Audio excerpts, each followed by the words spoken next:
Assalamualaikum warahmatullahi wabarakatuh. Jumpa lagi dengan saya Rahadi Effendi, calon guru penggerak dari SMA Muhammadiyah Bangkinang angkatan ketiga tahun 2021. Pada kesempatan kali ini kita akan mendemonstrasikan modul 3.1 tentang pengambilan keputusan sebagai pemimpin pembelajaran. Keberhasilan seorang pemimpin dalam mengemban tugas adalah yang mengambil keputusan yang bertanggung jawab sebagai pemimpin pembelajaran yang dapat menentukan arah yang berdampak kepada mutu pendidikan yang bisa dinikmati oleh peserta didik. Dalam hal ini merupakan wujud pembelajaran yang berdampak kepada murid.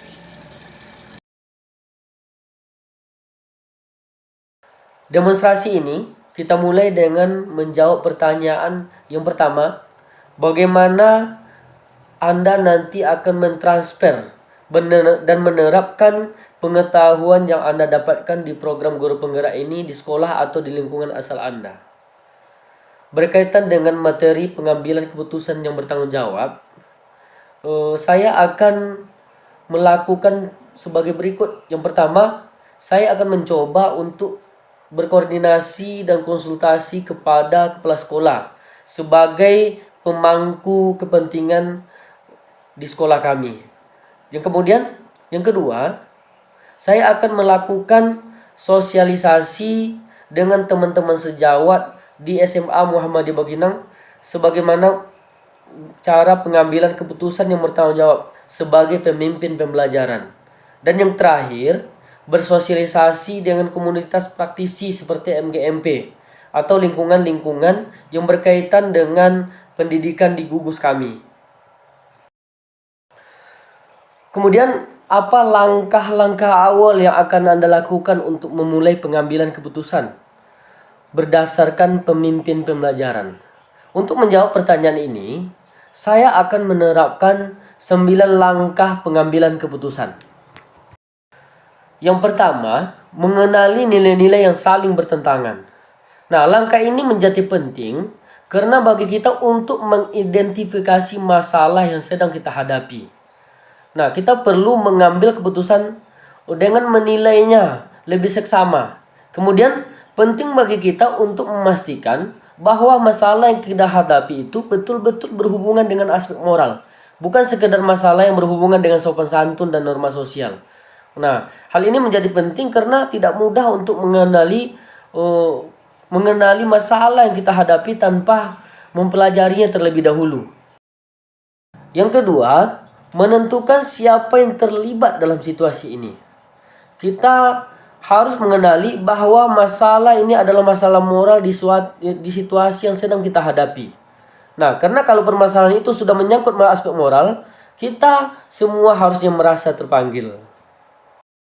Yang ketiga, kita akan mengumpulkan fakta-fakta yang relevan dengan situasi ini.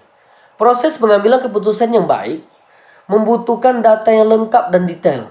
Apa yang terjadi dari awal situasi tersebut, bagaimana hal yang terkuak, apa yang akhirnya terjadi, dan siapa yang berkata apa pada siapa. Kapan mereka akan mengatakannya. Ini adalah langkah penting untuk menentukan pengambilan keputusan yang bertanggung jawab dan mengambil keputusan yang seadil-adilnya. Langkah yang keempat adalah pengujian benar atau salah. Nah, tahap pengujian benar atau salah ini bisa kita lakukan dengan beberapa tahap. Tahap pertama adalah uji legal. Pertanyaan yang penting diuji ini adalah apakah ada aspek pelanggaran hukum dalam situasi ini. Tahap yang kedua yang akan kita lakukan adalah melakukan uji regulasi atau menyesuaikan dengan standar profesional.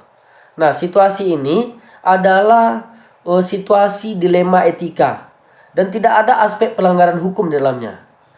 Nah, yang harus kita uji adalah apakah ada pelanggaran hukum atau kode etik di dalamnya. Tahap yang ketiga, kita lakukan dengan uji intuisi.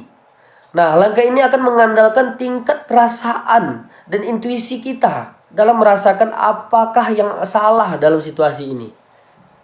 Tahap yang keempat adalah tahap pengujian publikasi. Nah, tahap ini kita akan rasakan bila keputusan ini kita dipublikasikan di media cetak atau media elektronik akan menjadi viral di media sosial. Langkah yang kelima adalah kita melakukan pengujian paradigma benar lawan benar. Nah, paradigma ini dikelompokkan menjadi 4 yang dipertentangkan dalam situasi ini. Yang pertama, individual lawan masyarakat, atau disebut juga dengan individual versus community. Nah, situasi yang kedua adalah mempertentangkan antara rasa keadilan lawan rasa kasihan, atau justice versus mercy. Nah, langkah selanjutnya mungkin kita akan mempertentangkan situasi kebenaran lawan kesetiaan, atau trust versus loyalty. Nah, dan yang terakhir pada situasi ini atau paradigma ini mempertentangkan antara jangka pendek lawan jangka panjang, atau dikenal dengan short term versus long term. Nah, ini menjadi penting untuk diidentifikasi karena paradigma ini bukan hanya mengelompokkan permasalahan, namun membawa penajaman bahwa situasi yang ada, yang kita hadapi, betul-betul mempertentangkan antara dua nilai-nilai inti kebajikan yang sama-sama penting.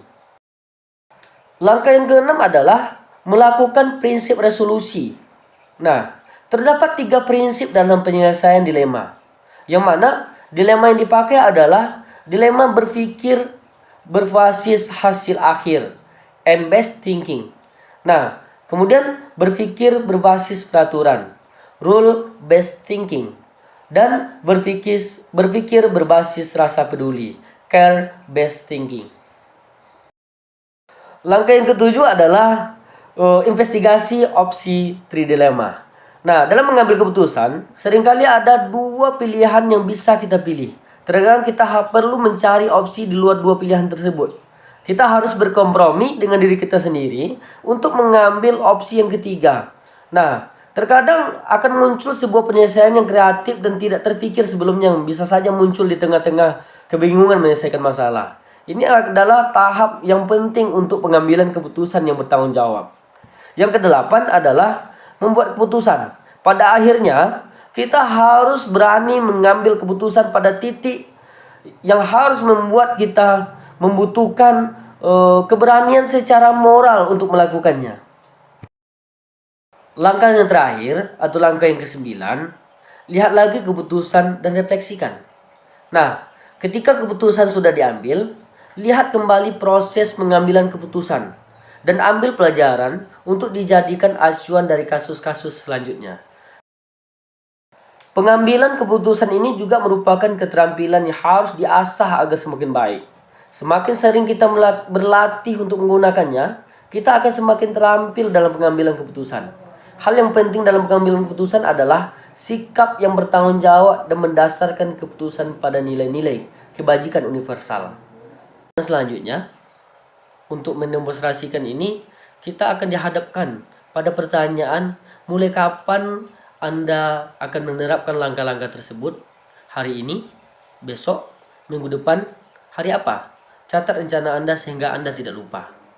Untuk menjawab ini, saya akan memulai langkah-langkah tersebut ketika mengalami dilema etika. Ketika ada permasalahan dengan siswa, rekan sejawat, atau pihak sekolah. Atau menggunakan ketika rekan sejawat mengalami permasalahan untuk mengambil keputusan dalam memimpin pembelajaran yang bertanggung jawab. Saat ada masalah di sekolah atau masalah pribadi, saya akan memulai saat ini untuk membuat perubahan di kelas. Saya akan menjadi role model bagi rekan saya di sekolah.